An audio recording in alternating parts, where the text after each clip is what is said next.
Kemudian kiamat tidak akan terjadi melainkan Allah cabut Ka'bah dari Masjidil Haram. Faksiru bit tawaf, perbanyaklah kalian tawaf. Qabla ayarfa'allahu al-Ka'bata minad dunya, sebelum Allah nanti mencabut Ka'bah dari bumi ini.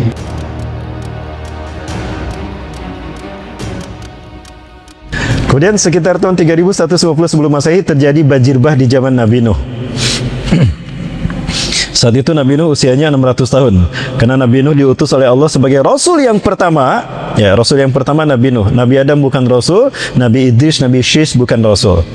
Karena di zaman mereka tidak ada penyimpangan manusia dari Tauhid. Penyimpangan manusia menyembah selain Allah terjadi di zaman Nabi Nuh. Saat itu Nabi Nuh berusia 480 tahun.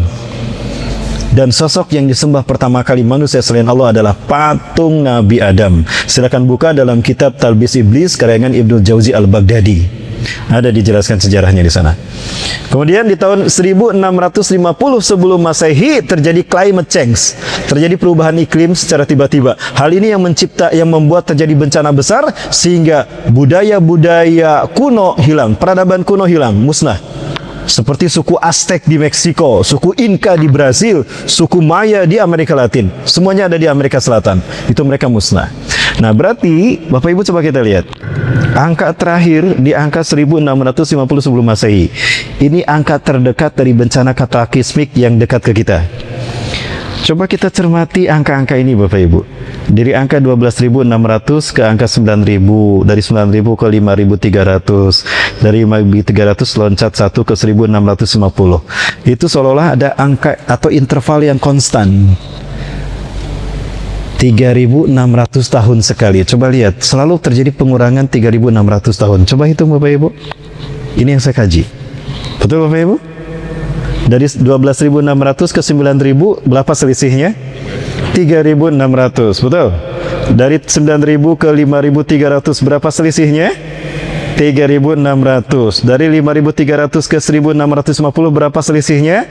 3.600. Oh, berarti ada peristiwa yang berulang, yang siklusnya terjadi setiap 3.600 tahun.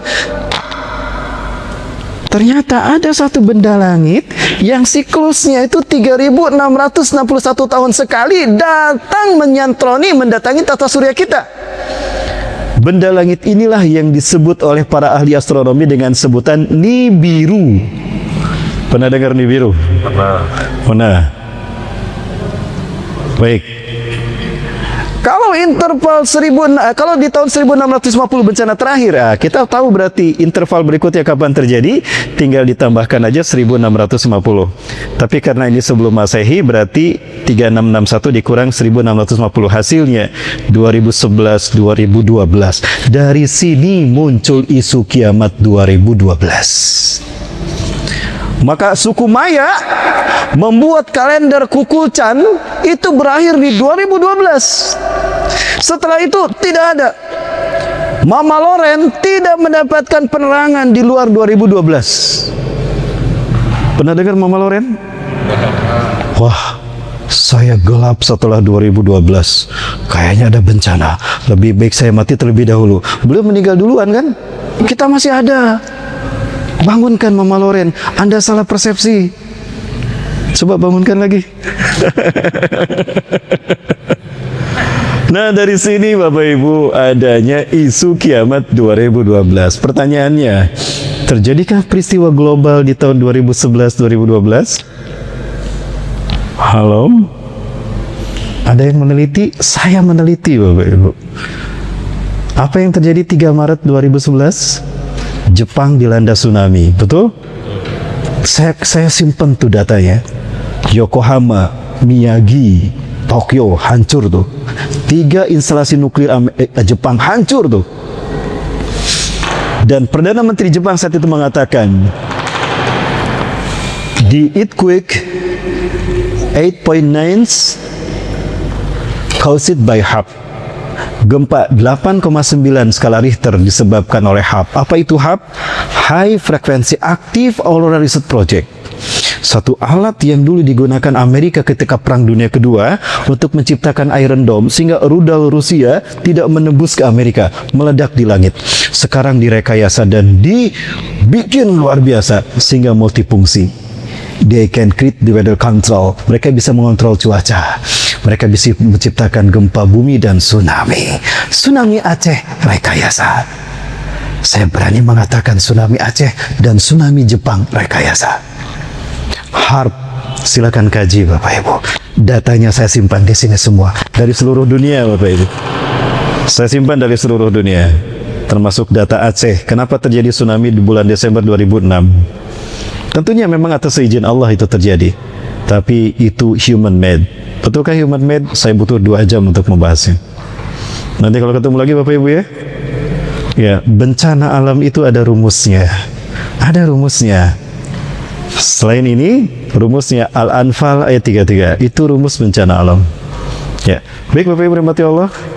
Terjadikah sesuatu selain tsunami Jepang? Nah, kita lihat ini di New York tahun 2011, early March 2011, awal Maret 2011 Bapak Ibu. Perhatikan Bapak Ibu sekalian. Ini terjadi pagi hari. Saat itu musim salju terjadi di langit kota New York. Orang-orang pada keluar di pagi hari itu karena mungkin terjadi satu peristiwa yang mungkin seumur hidup mereka baru pertama kali terjadi. Perhatikan Bapak Ibu, ini adalah matahari yang tadi siang menyinari kita. Sekali lagi Bapak Ibu, ini adalah matahari yang tadi siang menyinari kita. Dan ini pula matahari yang menyinari New York pada saat itu. Perhatikan, ini di awal Maret 2011 di langit kota New York. Perhatikan, orang-orang pada keluar mencari tahu apa yang terjadi. Sesuatu yang belum pernah terjadi seumur hidup mereka. Satu, ini matahari kita.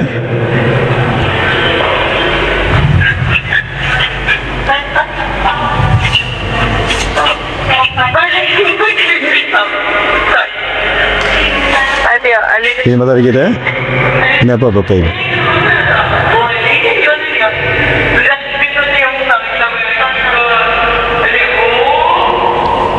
Ini apa ini Bapak Ibu? Second sun as seen in New York sky. Matahari kedua terlihat di langit New York. Apakah itu Nibiru? Yang tadi siklusnya 3.660 tahun sekali. Bukan hanya di New York, di Rusia berdekatan, itu bergerak. Bahkan di Taiwan berdekatan, hampir akan terjadi tabrakan. Ramai ini di media televisi. Cuma di Indonesia tidak diberitakan. Yang ngetrend saat itu di berita televisi Indonesia adalah perkelahian 2 selebritis kita. Itu lebih penting dari peristiwa ini. Salah satunya sudah meninggal dunia. Ini saya perlihatkan. Ini di Asia Bapak. Tadi di New York, ini di Asia. Second sun as seen in Asia. Early Maret 2011, awal Maret 2011. 1, 2. Ini matahari yang sesungguhnya. Yang tadi itu apa?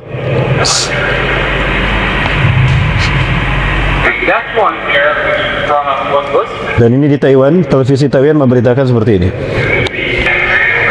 Dan saat itu terjadi pasang air laut Bapak Ibu. Dan inilah yang kemudian dimanfaatkan oleh HAARP untuk menghantam Jepang dengan tsunami yang mereka ciptakan. Ada teorinya Bapak Ibu untuk menciptakan tsunami buatan Bapak Ibu. Ya Bapak Ibu yang Allah. Jadi ini peristiwa yang sangat luar biasa terjadi di Taiwan. Ini 2011 Bapak Ibu. Pertanyaannya, matahari kita yang mana? Hai Bapak Ibu, kelihatan dengan jelas. Mana matahari kita? Ada 2. Di Rusia juga sama. Yang satu terbit, yang satu terbenam. Apakah itu Nibiru Bapak Ibu? Wallahu a'lam bishawab. Kita umat Islam harus lebih cerdas dari mereka. Karena banyak ayat-ayat Quran yang menantang kita, menstimulus kita untuk berpikir tentang ruang angkasa. Wal fajri, wasyamsi, wassama'i wattariq. Ya, begitu kan? Maka kita yang lebih dulu menemukan teori heliosentris dan sebagainya. Baik Bapak Ibu, kita terlalu panjang. Baik, kita tinggalkan tadi. Nah, ini ada 7 hari dari beberapa kitab yang saya baca. Mulai dari kitab An-Nihayah fil Fitan wal Malahib karya Al-Hafiz Imam Ibnu Katsir rahimahullah. Kemudian juga kitab Al-Mawsu'ah fil Fitan wal Malahib wa Asratu Sa'ah karya Dr. Syekh Muhammad bin Ahmad Al-Mubayyad dari Palestina. Kemudian juga buku Tarbiyah Ruhiyah karya Dr. Abdullah Nasih Ulwan. Semua kitab itu sudah ada terjemahnya. Ini saya temukan setidaknya ada 7 hari perjalanan kita sejak meninggalkan dunia menuju kampung akhirat. Yang pertama Yaumul Sa'ah, hari waktu hancurnya alam semesta. Hari yang kedua Yaumul Ba'ats, hari dibangkitkannya manusia di padang mahsyar. Yang ketiga Yaumul Mahsyar, hari digiringnya manusia di padang mahsyar selama 50.000 tahun, yang satu harinya 1000 tahun di dunia. Hari yang ketiga, yang keempat Yaumul Hisab, hari diperlihatkannya amal perbuatan manusia. Nanti setiap manusia akan melihat sejarah hidupnya dalam bentuk layar seperti ini. Di saat itu mata kita melolong, mulut kita terkunci, ya, kemudian tangan berbicara, rambut berbicara, kaki berbicara. Kemudian hari yang kelima adalah Yaumul Mizan, hari ditimbangnya amal perbuatan kita setelah dipisahkan dan disidangkan di hari yang keempat. Hari yang keenam adalah Yaumul Jaza, hari pembalasan. Di hari inilah setiap manusia termasuk para nabi dan rasul melintas satu jembatan, titian sirat, yang melintas dari tepi halaman surga berakhir di dari tepi padang mahsyar berujung berakhir di tepi halaman surga, melintas di 7 komplek neraka. Ada neraka wel bagi mereka yang tidak sholat, yang lalai sholatnya, sakor bagi yang tidak sholat, ada hawiyah, ada hutomah, ada sa'ir, ada jahim, paling bawah jahannam. Ya, kita bahas satu-satu nanti. Dan hari yang ketujuh adalah Yaumul Akhir atau Yaumul Khulud. Disebut Yaumul Akhir karena tidak ada hari sesudah itu. Dan disebut Yaumul Khulud karena siapapun yang masuk surga atau neraka kekal di hari itu. Kita bahas satu-satu Bapak Ibu. Kita mulai masuk pada pembahasan yang sesungguhnya. Waktu kita butuh banyak Bapak Ibu, karena akan saya perlihatkan beberapa tayangan, termasuk asli dari alam kubur. Betul asli Bapak Ibu, mau saya perlihatkan. Jadi waktu kita panjang. Baik Bapak Ibu, yang pertama Yaumul Sa'ah. As-Sa'ah artinya waktu. Orang-orang Arab kalau bertanya jam berapa sekarang, fi ayyi sa'atin al, jam berapa sekarang? As-Sa'ah, fi ayyi sa'ah, ayatu sa'ah, jam berapa sekarang ya? As-Sa'ah itu waktu. Jadi Yaumul Sa'ah adalah waktu hancurnya alam semesta. Tadi sudah saya sampaikan, yang tahu hanya Allah saja. Rasulullah SAW hanya menyebutkan ciri-cirinya. Ya, tadi sudah disebutkan terjadi hari Jumat di waktu subuh, tidak ada lagi azan. Bahkan para penghafal Quran saat itu akan lupa dengan hafalan Qurannya, dan Quran akan bersih tanpa ada hafalan Quran, tidak tanpa ada satu huruf pun ayat Al-Quran. Sampai ada ulama yang menceritakan, di detik-detik Allah akan mencabut hafalan Quran dan Quran dari muka bumi. Ada sekelompok orang yang berjamaah sholat di masjid. Rakaat pertama aman, dia baca Quran.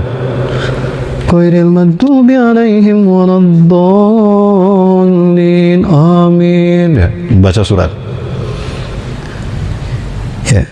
Nun wal qalami wama yasturun ma anta bi ni'mati rabbika bimajnun. Aman, selesai. Ruku dia. Ruku, sujud. Rakaat kedua mulai mereka lupa dari bacaan Quran. Imamnya lupa surat Al-Fatihah. Allahu Akbar.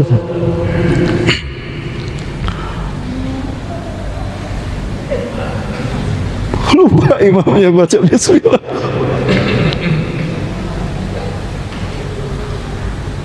Yang di belakang subhanallah. Yang di belakang nggak sadar kalau imamnya lupa surat Al-Fatihah. Subhanallah. Mereka lupa kalau imamnya lupa Al-Fatihah. Giliran makmum akan menerang, akan mengingatkan imam dengan Al-Fatihah, mereka juga lupa Bapak Ibu. Maka sholat diselesaikan tanpa bacaan Quran. Selesai sholat, imam berbalik ke jamaah, ke makmum. Limadha la tudzakkirtumuni? Kenapa kalian tidak mengingatkan aku? Aku lupa, demi Allah, aku lupa Al-Fatihah, aku lupa surat Al-Quran. Makmumnya mengatakan, kaifa nudzakkirukum? Bagaimana aku akan mengingatkan Anda? Kami juga lupa dengan ayat Quran. Lalu imamnya lari mengambil Quran dari mushaf, mushaf Quran dari lemari, dibuka bersih, tidak ada Quran. Satu huruf pun bersih semua. Jadi kalau mau baca Quran jangan digadget dari mushaf Quran, pahalanya beda. Bacalah mushaf Quran, jangan baca Quran dari gadget ya, pahalanya beda. Kemudian kiamat tidak akan terjadi melainkan Allah cabut Ka'bah dari Masjidil Haram. Faksiru bit tawaf, perbanyaklah kalian tawaf. Qabla ayarfa'allahu al-Ka'bata minad dunya. Sebelum Allah nanti mencabut Ka'bah dari bumi ini, sampai kalian tidak akan pernah melihat ada bekas Ka'bah di sana. Subhanallah. Ini menjelang hari kiamat terjadi. Setelah itu baru Allah cabut nyawa orang beriman dengan angin yang sangat lembut tadi. Jadi kalau ada angin lembut jangan senang Bapak Ibu. Jangan-jangan nanti nyawa kita dicabut sama angin lembut. Baik Bapak Ibu mati Allah, nah itu ya musa'ah. Ya hancurlah alam semesta. Ada 8 yang tidak hancur di hari kiamat ini. Ayo siapa yang tahu Bapak Ibu? Yang pertama siapa? Allah tidak akan hancur di hari kiamat ini. Yang kedua, surga hancur tidak? Tidak. Neraka? Tidak. Arsy Allah? Tidak. Kemudian kursi Allah. Yang keenam, Lauhul Mahfuz tidak hancur. Yang ketujuh, ekor manusia tidak hancur. Ekor manusia tidak hancur. Karena dari ekor manusia inilah nanti akan tumbuh tulang belakang, vertebrate. Lalu tumbuh tengkorak, lalu tumbuh tulang belikat, tangan, kaki dibuat lagi. Yang terakhir, yang tidak akan hancur bahkan tidak mati, iblis. Karena iblis ajalnya di yaumul ba'ats, di hari yang kedua. Bapak Ibu rahmati Allah, ada satu gambaran dari para sinematografer Hollywood. Mereka menggarap film menggambarkan bagaimana kiamat, kehancuran dunia terjadi. Boleh saya perlihatkan Bapak Ibu? Boleh? Agak panjang nggak apa-apa? Ini bencana kataklismik versi film Deep Impact. Jatuhnya sebuah meteor besar menimpa laut sehingga terjadi tsunami yang dahsyat luar biasa. Seorang ayah dan anak terpisah 25 tahun. Di saat mereka bertemu, itu pertemuan terakhir mereka. Ini kota Manhattan yang ada Liberty, WTC masih utuh, tidak dapat dibayangkan. Beginilah cara Allah menggiring manusia-manusia yang hina di muka bumi. Inilah yang disebutkan Rasulullah SAW. Inna syiraran nasi fil alam annadina ja'atuhum sa'atu baktatan. Sesungguhnya seburuk-buruk manusia di muka bumi adalah mereka yang kiamat datang mendatangi mereka.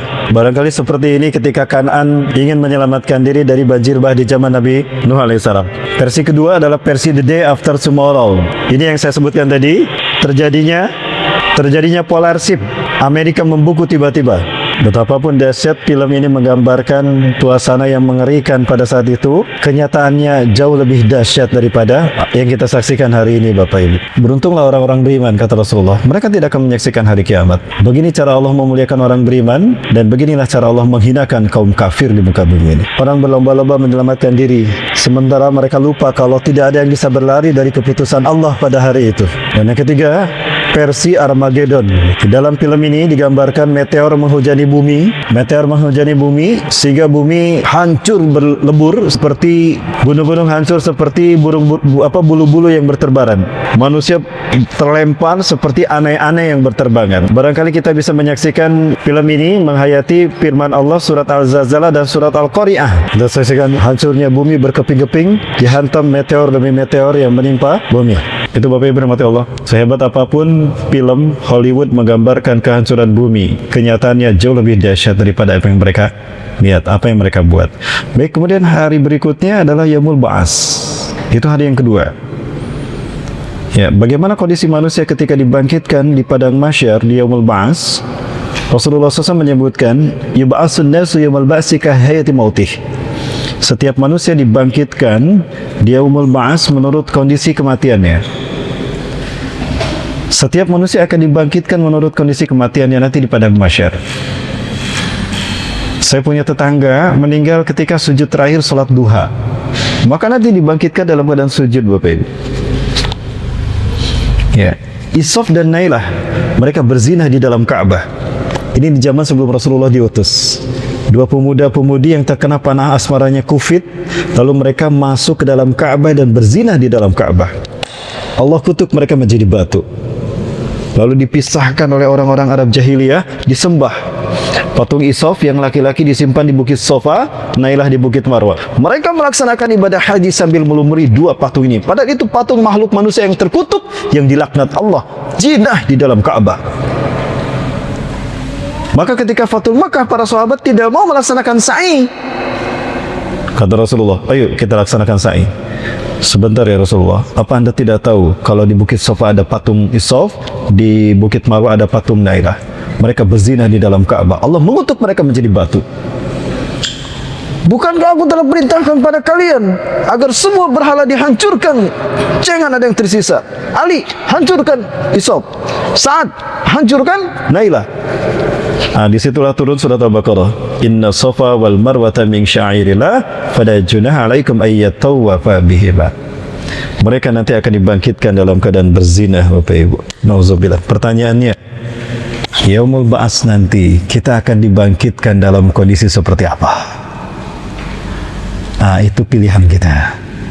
Cuma Rasulullah ngasih kisi-kisi sama kita. Man ahya 'ala syai' mata 'alaihi. Siapa yang hidup dominan dalam hal itu, dalam satu kondisi, maka dalam kondisi itu dia akan meninggal dunia. Ya, seseorang profesinya sebagai pilot, ya meninggal ketika pesawatnya jatuh. Seseorang yang sehari-harinya jadi nelayan, dia meninggal tenggelam di lautan. Begitu Pak ya? Lalu profesi kita apa nih Pak? Yang hobi main game, meninggal ketika main game. Yang hobi nonton Korea, nanti bangkitkannya dalam keadaan menari K-pop ya. Bapak Ibu, pertanyaannya, nanti Allah membangkitkan kita dalam kondisi apa? Maka mulialah bagi mereka yang mati syahid. Rasulullah SAW menyebutkan, orang yang mati syahid mereka akan dibangkitkan dalam keadaan terluka seperti mereka mati. Launuhu launud dambi, warna darahnya warna darah mereka. Lakin rihu rihal miski, tapi darahnya wangi minyak kasturi. Luar biasa. Di Ambon ada seorang ustadz, ketika kerusuhan Ambon dipenggal kepalanya. Ya, dia lama, Ustadz keluar, kalau tidak kami bakar rumah kamu. Dia berpisah dengan anak dan istrinya, lalu dia keluar Bapak Ibu. Begitu keluar, pedang menyambar lehernya dan kepalanya menggelutuk. Syahid beliau, ini Ustadz di Ambon. Nanti beliau akan dibangkitkan dalam keadaan tidak ada berkepala, kepalanya diteng-teng begini. Baik Bapak Ibu, Allahu Akbar. Nah, antara Yaumul Ba'ats dengan Yaumus Sa'ah, antara Yaumus Sa'ah hari kiamat dengan hari kebangkitan, ada alam barzah. Nah, di alam barzah inilah manusia mengalami dua kondisi. Ni'matul qabri wa ni'matul qabri. Kelezatan kubur dan siksa kubur. Mau kita lihat dua-duanya Bapak Ibu? Mau. Kalau gitu jangan kemana-mana. Bapak Ibu rahmati Allah. Ada sebuah hadis yang saya temukan di dalam Sahih Muslim dari Thauban radhiyallahu anhu. Rasulullah SAW bersabda, Inna Rabbi zawariyal al-ardh. Sesungguhnya Allah Tuhanku melipatkan bumi ini untuk bumi yang tadinya bulat dibikin datar, hatta ra'aitu masyarikahu maghriban, sehingga aku melihat kalian terbentang dari timur hingga ke barat dunia. Wa atani akan zain, dan aku diberikan dua pusaka yang Rasulullah, al-ahmar wal abyad, pusaka merah dan pusaka putih.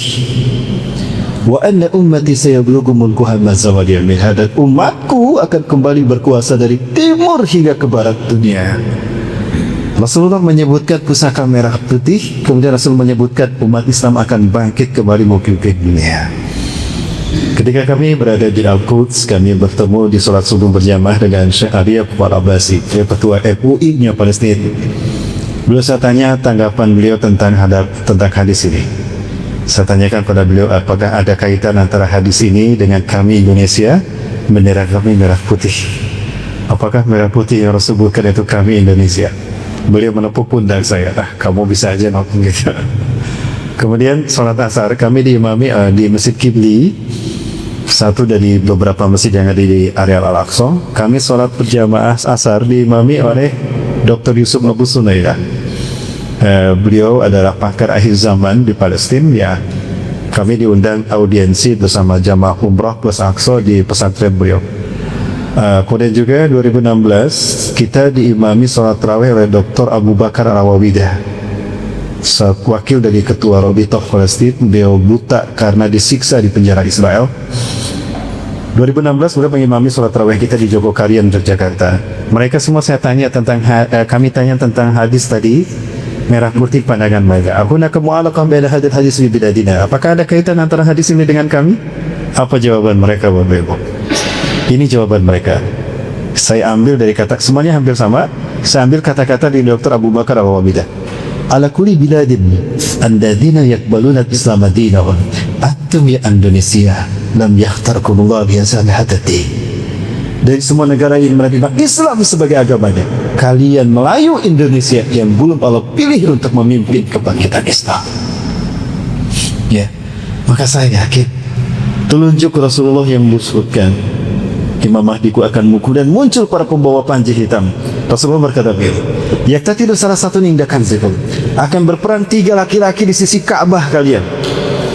Kulluhum ibnu khalifatin, 3-3-nya anak raja, putra mahkota. Jadi nanti akan perang 3 putra mahkota penguasa Mekah Madinah setelah matinya seorang raja. Kita tidak tahu apakah Raja Salman dan apakah 3 orang ini Muhammad bin Salman, Muhammad bin Naif, Khalid bin Farhan. Kita tidak tahu. Ya. Kalau ibnu khalifatin, summa la yasir ila wahidin minhum, tapi mereka tidak berhasil menjadi raja. Summa tatu arayatin sud min kibaril masrik, maka kemudian muncul para pembawa panji hitam dari arah timur. Mudah-mudahan telunjuk Rasulullah mengarah ke kita Indonesia. Amin. Allahu Akbar. Baik Bapak Ibu, itu yang membuat kami bersemangat untuk kami terus mempublikasikan tentang donasi Palestina. Ya, insya Allah Bapak Ibu, kita akan membawa panji merah putih ini sampai kita bisa mencium kemerdekaan di bumi Al-Quds. Baik Bapak Ibu rahmati Allah, sekarang kita lanjut pada Yaumul Barzah. Bagaimana kondisi kita di alam kubur? Setidaknya ada 2 posisi, ada 2 kondisi yang akan dialami oleh setiap manusia di alam kuburnya. Yang pertama, ni'matul qabri, pakai ain, kelezatan kubur. Ini akan dialami, akan dirasakan oleh orang-orang yang beriman. Orang-orang beriman akan, ketika fisiknya diurus Bapak Ibu, di jasadnya diurus di bumi, dimandikan, dikafani, disolatkan, itu ruhnya dibawa oleh para malaikat melewati pintu langit-langit demi langit. Ketika diketuk pintu langit, malaikat ini berkata, malaikat Israel berkata, ya malak iftahil bab, buka pintu langit ini. Maka malaikat-malaikat yang di pintu langit itu bertanya, liman hadar ruh ya malak, ruh siapa ini wahai Israel? Fazukira min khairi asma'i fi dunia, maka disebutkan sebaik-baik nama di dunia. Ya, ini ruhnya Ustaz Rahmat Baikuling. Amin. Maka malaikat mengatakan, mati bahadar ruh, betapa wanginya ruh orang ini. Ruh siapa wahai malaikat ribat? Disebutkan sebaik-baik nama di dunia. Seperti itu yang terjadi sampai ruhnya sampai di hadapan Allah. Lalu malaikat Israel mengatakan, ya Allah, inilah ruh fulan bin fulan. Maka kata Allah, arji'u ila qabri, kembalikan dia ke kuburnya. Ya, simpan arwah ini ke kuburnya dan kembalikan ke jasadnya. Dan hamparkan kuburnya selapang mata memandangnya, sejauh mata memandangnya, dan berikan kepadanya hidangan yang akan dinikmati di surganya. Maka dia pun kembalikan ruhnya. Dia bangun seperti bangun dari tidurnya ini. Alhamdulillahilladzi ahyana ba'da wa amatana wa ilaihi nusyur. Cuma dia kaget. Oh, kok rumah saya jadi kayak gini? Saya tinggal di Pandau asri, Pandau indah ya. Tapi kok jadi kayak gini? Indah sekali. Maka kemudian datanglah 2 malaikat berkata kepada, Assalamualaikum ya Abdullah, keselamatan bagi kau hai hamba Allah. Mana antuma? Siapa kalian berdua? Saya Mukab dan ini Nakir. Ya, nggak akan salah malaikat ngomong, saya Upin dan ini Ipin. Nah. Maka pada malaikat itu bertanya, ya fulan, man rabbuka, siapa Tuhan wahai fulan? Rabbi Allah. Walaysa ilahun ghairullah, tidak ada Tuhan selain Allah, tentu saja Tuhanku Allah. Maka apa kata malaikat itu? Sadaqta ya fulan, sadaqta ya fulan. Benar, wahai fulan. Kata malaikat nakir. Lalu Munkar bertanya lagi, wa madinuka ya fulan, apa agamamu? Tuhan dini al-Islam, wala yaqbalullahu dinan illa Islam. Tentu saja agamaku Islam dan Allah tidak akan menerima kecuali Islam agamanya. Waman hada, dan siapa Iran ini? Nah, setiap manusia di dalam kubur akan didatangkan seseorang. Malaikat Munkar Nakir bertanya, man hada, siapa orang ini? Faqala al-mu'minun, maka orang beriman berkata, wa Muhammadun sallallahu alaihi wasallam nabiyullah wa rasulullah, wa ana mu'minun bih. Beliau adalah Muhammad bin Abdullah, nabi dan rasulullah, aku beriman padanya. Maka apa kata malaikat? Ya, sadaqta ya fulan, iltafit ila shimalik. Coba lihat ke sebelah kiri. Ketika dia masuk sebelah kiri, Allahu Akbar, apa itu tempatnya begitu mengerikan sekali. Hei fulan, kamu pernah melakukan dosa ini? Itu nerakamu. Nah, ini nerakamu ketika kamu melakukan dosa ini. Ya Allah, jangan aku masukkan ke dalam neraka, ya Allah, aku tidak sanggup dibakar di sana. Tidak, hei hamba Allah, tempatmu bukan di sebelah kirimu. Lihatlah ke sebelah kanan. Ketika dia melihat ke sebelah kanan, tampak tempat yang sangat indah. Itulah tempatmu yang sesungguhnya, hei hamba Allah yang beriman. Ya, fatubalaka fi sa'ir ayyamika ya fulan hatta tub'asu yaumul ba'ats. Maka kebahagiaan bagimu wahai fulan sampai kamu dibangkitkan di yaumul ba'ats. Maka pergilah Munkar dan Nakir. Setelah malaikat Munkar Nakir pergi, di kubur itu dia mencium bau wangi yang luar biasa. Sudah indah kuburnya seperti taman surga, dia mencium bau wangi yang sangat luar biasa. Tiba-tiba tampaklah seseorang yang cantik jelita. Ya, kenapa cantik jelita? Karena yang meninggalnya URB. Kalau yang meninggalnya datang laki-laki, yang meninggal URB, yang datang laki-laki, masa ada LGBT di alam barzah? Maha anti, betapa cantiknya engkau. Siapa engkau? Ana khairu amalika fid dunya wa ana murafaqataka fi hadzal barzah. Aku adalah amal baikmu di dunia dan aku adalah temanmu di alam barzah. Silakan, aku bersamamu kemanapun kau pergi di alam barzah ini. Alhamdulillah, ya Allah, lebih cantik dari yang di rumah, ya Allah. Alhamdulillah. Kesana yuk. Gitu. Itu yang dialami ahli surga ketika di dalam kuburnya. Nah, itulah yang disebut dengan ni'matul qabr. Berikutnya yang kedua, ni'matul qabr. Ini ahli kubur yang mendapatkan siksa karena mereka kufur. Dia dicabut nyawa dengan sangat susah. Makin cinta seseorang pada dunia, makin sakit kematiannya, makin susah kematiannya. Tapi makin ikhlas seseorang untuk menghadap Allah, makin mudah kematiannya. Tidak percaya, silakan buktikan. Kalau sudah terbukti, kirim WA sama saya, Bapak Ibu. Ustaz, betul Ustaz, saya ikhlas ketika mati Ustaz. Saya tidak sakit di saat saya mati. Sebentar, ini siapa yang kirim WA dari alam barzah ini? Ya. Kemudian dibawa itu ruh orang kafir tadi.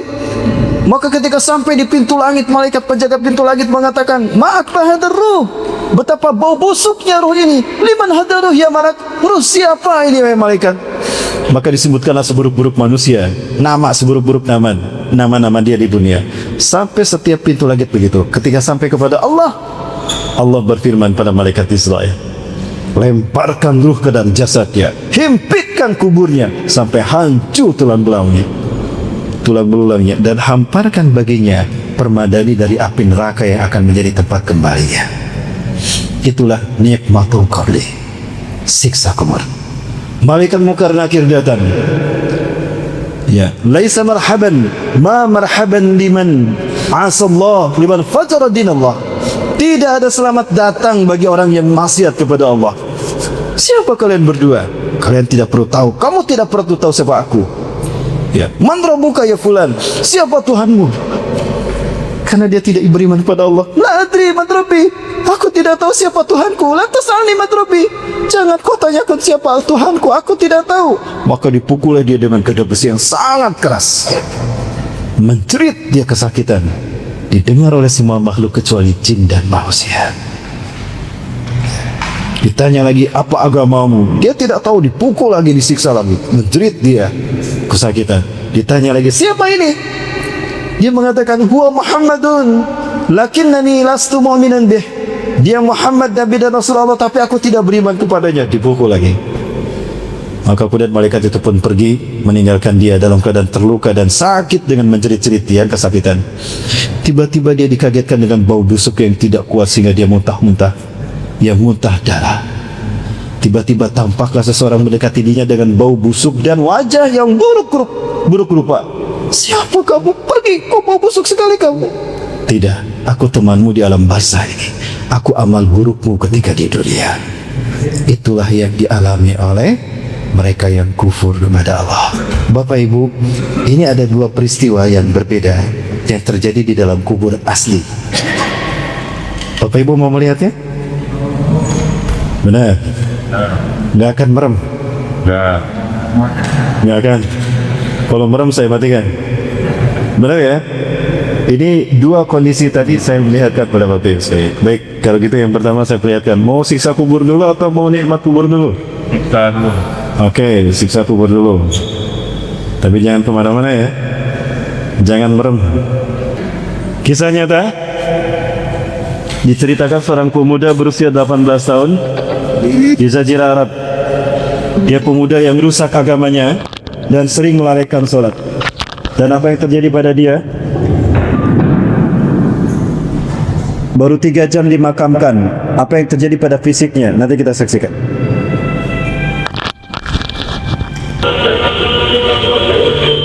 Bapak Ibu, bagi dia yang mengalami siksa kubur, nikmatul qabri, ya, yang paling penting adalah dia melalaikan sholat. Siksa kubur paling banyak terjadi ketika orang terkait dengan kesalahan dia terhadap sholat, keburukan dia memperlakukan sholat. Makin buruk seseorang memperlakukan sholatnya, maka makin mengerikan siksa kubur. Rasulullah SAW juga menjelaskan, ketika seseorang mudah di alam kuburnya, ketika dia dalam kuburnya dia mengalami kenikmatan, maka dipastikan hari-hari berikutnya sampai hari yang ke-7 dia akan mengalami kemudahan. Tetapi jika seseorang mengalami kesusahan dan penderitaan di alam kuburnya, maka dipastikan hari-hari berikutnya sampai hari yang terakhir dia tersiksa dan menderita. Ini baru 3 jam dimakamkan. Rambut yang hitam berubah menjadi putih beruban, kulit yang mulus lebam terbakar. Ketika Rasulullah SAW berjalan, jangan dilihat kalau takut, lihat saya saja. Rasulullah berjalan bersama para sahabat. Tiba-tiba gempa terjadi, kemudian tanah belah di depannya itu kemudian ambruk, lalu keluar sesosok badan, sesosok manusia. Rambutnya putih, kulitnya lebam hitam terbakar. Matanya melolong, lidahnya menjulur, dari telinga, hidung, mulutnya keluar darah. Kedua kaki dan tangannya dibelenggu. Lalu dia naik, para sahabat ketakutan, bersembunyi di balik Rasulullah. Lalu dia berhenti di atas. Para sahabat ketakutan, bersembunyi di balik Rasulullah SAW. Mana huwa ya Rasulullah? Siapa dia Rasulullah? Kok dia muncul dari tanah? Orang itu berkata, ya Abdullah, indah kuntu atishan. Hai hamba Allah, siram aku haus. Tapi apa kata malaikat? Ada suara gelut. Malaikat berkata, itu pasti suara malaikat. La ya Abdullah, utruku. Biarkan dia, lantanglah. Biarkan dia, jangan kalian beri dia minum. Biarkan. Tiba-tiba terlihat oleh Rasulullah dan para sahabat sebuah gada besi memukul kepalanya. Remuk kepalanya tertekan sampai tenggelam, menjerit dia sampai hilang suaranya, tenggelam di muka bumi. Lalu tanah pun menutup kembali. Para sahabat bertanya, "Man huwa ya Rasulullah? Masyadu iqabuh." Siapa dia ya Rasulullah? Betapa dahsyat siksanya. Apa kata Rasulullah? Huwa Abu Jahal yu'adzabu fi qabrihi ila yaumil qiyamah, ila yaumil ba's. Itu Abu Jahal, Allah siksa di dalam kuburnya seperti itu sampai terjadi nanti hari kebangkitan. Itulah nikmatul qabri. Sudah jelas Allah menggambarkan seperti itu, sudah detail Rasulullah menceritakan. Tapi sayang sekali, betapa dahsyat fitnah dunia. Orang berani mengikuti jejak langkah Abu Jahal. Ada orang yang mengikuti jejak Abu Jahal hari ini? Allahu Akbar. Di mana, Bu? Allahu Akbar. Baik Bapak Ibu, baru 3 jam dimakamkan, seperti ada yang meremas wajahnya. Seperti ini baru 3 jam. Sekarang 26 tahun dikubur. Tubuhnya utuh, bahkan kain kafannya tidak hancur, kukunya tidak panjang, seperti baru dimakamkan. Siapa dia? Kiai Haji Abdullah Mukmin rahimahullah, seorang guru ngaji, ketua pengurus dari MUI Kota Tangerang, Banten. Kita saksikan yang satu ini. Itu Bapak Ibu, Kiai Abdullah Mukmin 26 tahun dikuburkan dan tubuhnya tidak hancur, tubuhnya utuh. Ya, bahkan kafannya pun tidak hancur. Ya, salah satu yang menurut saya beliau itu kenapa dimuliakan Allah, beliau penghafal Quran. 30 juz beliau hafal, dan beliau banyak melahirkan penghafal Quran di Tangerang, Banten. Tadi muridnya itu sudah nenek-nenek. Nah, ini keutamaan mereka penghafal Quran. Allah haramkan tanah menghancurkan tubuh. Saya buktikan Bapak Ibu, saat itu saya mengalami stres ketika saya kuliah semester 7. Saya mengalami stres karena saya sakit lama sehingga pikiran saya terganggu, takut dengan kematian. Setelah saya sembuh, maka saya berupaya untuk ikut menguburkan siapapun yang meninggal di sekitar rumah, termasuk memakamkan kakak saya sendiri, ya, kakak saya yang perempuan. Setiap kali saya menggali kuburan, itu macam-macam tengkorak yang saya temui di dalam kubur. Ada yang hancur, ada yang sila, ada yang duduk, bahkan ada yang utuh dari kepala sampai kaki, bahkan ada yang jasadnya utuh, Bapak Ibu. Bahkan ada seseorang yang meninggal sudah berhari-hari, darahnya masih hangat. Itu saya yakin beliau mati syahid ya, karena beliau berangkat untuk pergi ke kajian. Ya, sudah 2 hari jasadnya, maksudnya 1 hari lebih, jasadnya disimpan baru dimakamkan, nunggu saudara-saudaranya. Beliau tabrakan Bapak Ibu, kepalanya hancur, otaknya hancur. Saya melihat otaknya pecah, kemudian kakinya patah. Saya ditugaskan Pak Kiai untuk waktu itu untuk melihat jasadnya, dan ketika saya makamkan masih hangat tubuhnya dan orangnya tersenyum padahal kepalanya pecah. Ini Bapak Ibu rahmati Allah, gambaran siksa kubur. Bapak Ibu sayang sekali sudah jam 10:30 lebih ini. Kalau saya lanjutkan ini luar biasa panjang karena materi kita masih banyak Bapak Ibu. Suatu saat kita lanjutkan materi kita. Ya, cuma saya sampaikan slide-slide-nya saja. Setelah itu Yaumul Ba'ats, yaitu bahas hari tadi sudah saya bahas, hari dibangkitkan manusia di padang mahsyar. Nah, di hari inilah iblis dicabut nyawanya. Ya, kenapa iblis dicabut nyawa di Yaumul Ba'ats? Rasulullah SAW menjelaskan, kalau iblis dicabut nyawanya di dunia sebelum kiamat, manusia akan mati karena kerasnya teriakan iblis. Karena Allah akan memperlihatkan bagaimana kehinaan dia, dicabut nyawanya, tubuhnya meleleh sedikit demi sedikit, dan dia menjerit dengan suara keras.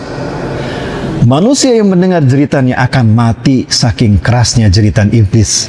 Maka ditangguhkan ajalnya sampai Yaumul Ba'ats, sehingga manusia sekalipun mendengar dan menyaksikan kematian iblis tidak akan mati, karena sudah mati kan. Hari yang ketiga Yaumul Mahsyar. Di hari inilah manusia digiring selama 50.000 tahun dalam kondisi tanpa alas kaki, hufatan, uratan telanjang tanpa pakaian. Ya, Siti Aisyah tersenyum padahal tadi awal menangis. Ya Rasulullah, hakun biduni libas. Benar ya Rasulullah, tidak berpakaian. Ayo Aisyah, bala ya Aisyah, biduni libas, tanpa pakaian. Idan ya Rasulullah, arijal wa nisa yanzuru ba'dun ba'dan. Ya Rasul, atau mungkin nanti laki-laki sama perempuan saling melihat. Punya kamu gede ya. Gede apa? Apakah begitu? Apa jawab Rasulullah? Tadi ayatnya dibaca sama Syekh Rasid ya, Al-Qiyamah ya.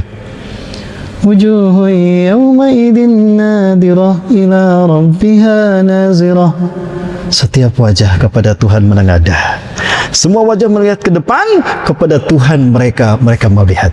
La yazkuru nafsun siwaha illa nafsah. Setiap manusia tidak akan ingat siapapun. Dia akan lupa anaknya, istrinya, ayahnya, hartanya, kesenangan di dunia. Yang dia ingat cuma satu, aina makani fil akhirah, di mana tempatku di ujung sana, surgakah atau neraka.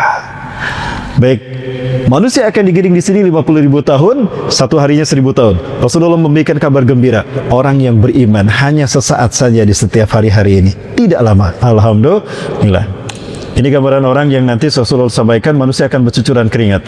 Ada yang sampai mengenang kedua mata kakinya, Ada yang keringatnya menutur deras sehingga menggenangi lututnya, ada yang sampai pusarnya, bahkan ada yang tenggelam dengan keringatnya sendiri. Wa minhum al-ijamal uruqil zaman. Namun ada 7 golongan yang akan dilindungi Allah. Pemimpin yang adil, pemuda yang rajin beribadah selama hidupnya, seseorang yang terkait hatinya dengan masjid, seseorang yang bertemu karena Allah, berpisah karena Allah, seseorang yang digoda berzina tapi dia katakan aku takut kepada Allah, seseorang yang bersedekah dengan tangan kanannya, tangan kirinya tidak mengetahui, dan seseorang yang menangis kepada Allah di saat sepi karena takut kepada Allah. Bapak mati Allah, kemudian manusia digiring padang mahsyar berapa lama? Di padang mahsyar inilah Rasulullah memberitakan pada kita, inna likulli nabiyyin haudan fil mahsyari alladhi yusamma bi asmaihim. Sesungguhnya bagi para nabi dan rasul, mereka memiliki telaga masing-masing di padang mahsyar yang diberi nama dengan nama-nama mereka. Ada telaga Adam, ada haudu Adam, haudu Nuh, haudu Ibrahim, bahkan haudu Muhammadin SAW, telaga Muhammad SAW. Wa ana faradtukum alal haud, dan aku akan menuntun kalian menuju telagaku. Wa innakum satariduna, dan kalian akan sampai ke telagaku. Man waradahu, siapa yang sampai telagaku, dia pasti meminumnya.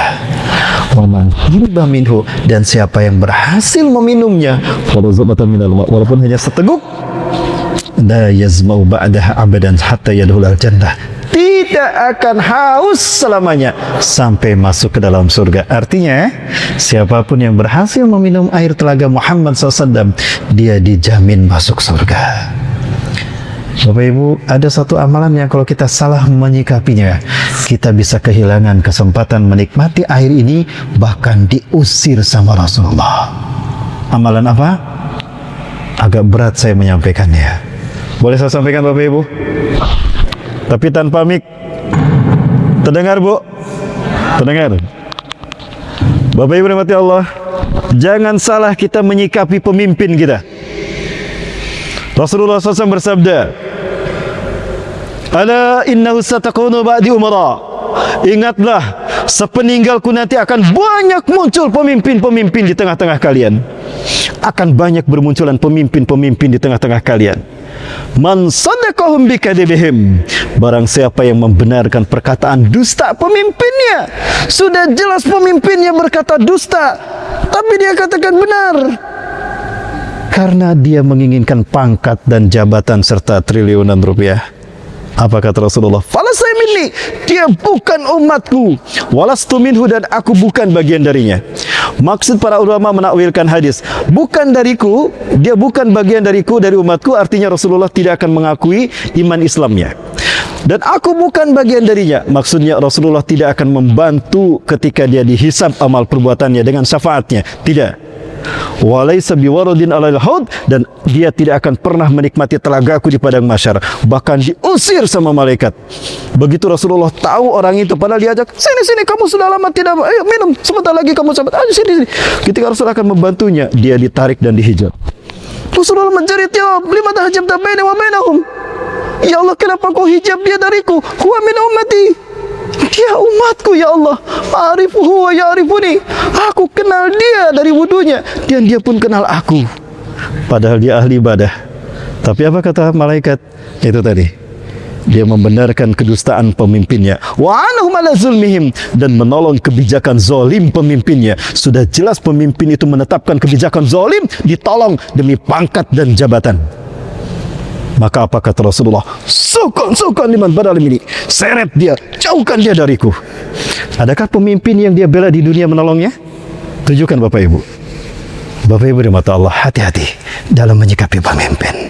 Saat ini siapapun yang istiqomah dengan iman Islam, dia akan berhadapan dengan kezaliman pemimpinnya.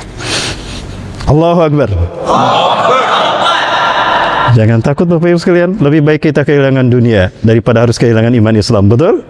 Kita sudah menyaksikan bahkan orang yang bergelar kiai haji, sekalipun berkiai ulama, bahkan bergelar profesor doktor, dia berani menjual agamanya demi pangkat jabatan dan demi mengemis kedudukan kepada pemimpinnya.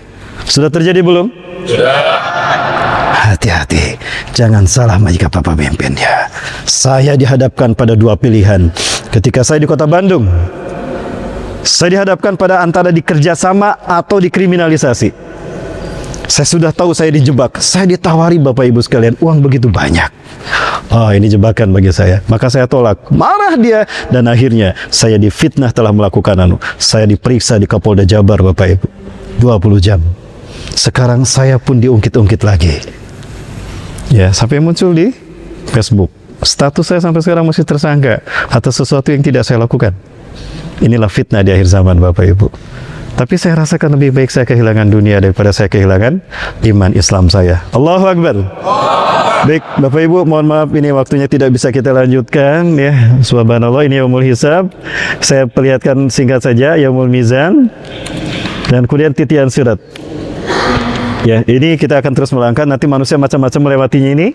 Di bawah ada neraka. Ketika seseorang terjatuh dari jembatan ke bawah, itu melayang-layang 76 tahun. Terbakar, hangus, mati, dihidupkan lagi. Terbakar, hangus, mati, dihidupkan lagi. Itulah maksud dari firman Allah, la yamutu fiha wa la yahya. Kemudian ketika dia melayang-layang terjatuh ke dasar nerakanya 76 tahun. Rasulullah menyebutkan wa minhum may yamurru ila kalamil basar, di antara manusia ada yang melintas titian sirat seperti kedipan mata. Fulan, satu kedipan mata karena dia orang beriman. Abu Bakar seperti itu. Auka kalbarki, atau seperti petir. Fulan, Umar, kata Rasulullah seperti itu. Auka yamsi lukubi sonil jud, atau seperti naik kuda balap. Fulan, masuk dia. Syekh Rasid tuh. Amin. Nanti jatuhnya di Narul Haya ya, bukan ke tanah. Nggak akan ada yang patah nanti. Amin. Kita semua mudah-mudahan. Oh, karukumil jamal, atau seperti naik unta. Ya Allah, masih jauh tapi neraka panas sekali. Kapan sampainya? Tapi sampai kata Rasulullah. Oh, yamsi alal akdam, atau bahkan jalan kaki. Sebetulnya ada tayangannya tapi kita tidak bisa menayangkan. Ini tingkatan neraka dari atas sampai ke bawah Bapak Ibu. Dari beberapa dalil yang saya lihat, ada neraka wel, sakor, hawiyah, hutomah, sair, jahim, jahannam. Ya, ini tingkatan neraka. Dan ini gambaran orang yang tersiksa terjatuh ke nerakanya. Ini hanya gambaran saja. Melayang-layang di atas api neraka selama 76 tahun. Kemudian Bapak Ibu sekalian, ada seseorang yang masuk surga, lalu dia berkata kepada Allah, ya Allah, ketika aku di dunia aku selalu berangkat dengan si fulan, aku ke kajian dengan si fulan, aku berangkat berjuang dengan si fulan, tapi di surga ini aku tidak pernah menemukan dia, ya Allah, di mana dia? Tanyakan pada Ridwan. Ridwan barangkali tahu di mana temanmu. Lalu dia datang pada malaikat Ridwan dan bertanya, wahai malaikat Ridwan, di mana teman saya? Ini profil teman saya. Apa kata malaikat Ridwan? Maafkan aku wahai kekasih Allah, dia sedang disiksa di neraka. Tanyakan pada Malik, di mana nerakanya? Ya Allah, apa artinya neraka surga bagiku kalau di saat yang sama aku tahu temanku sedang disiksa di neraka? Dia mengadu kepada Allah, ya Allah, lebih baik aku pergi ke neraka bersamanya ya Allah, daripada di saat yang sama dia disiksa sementara aku di surga. Apa kata Allah? Ya fulan, karena engkau telah mencintaiku sebagaimana aku mencintaimu, bahkan aku lebih mencintaimu, tapi engkau begitu mencintaiku, kau ibadah kepadaku dengan sebaik mungkin. Idhab wankizu min narih.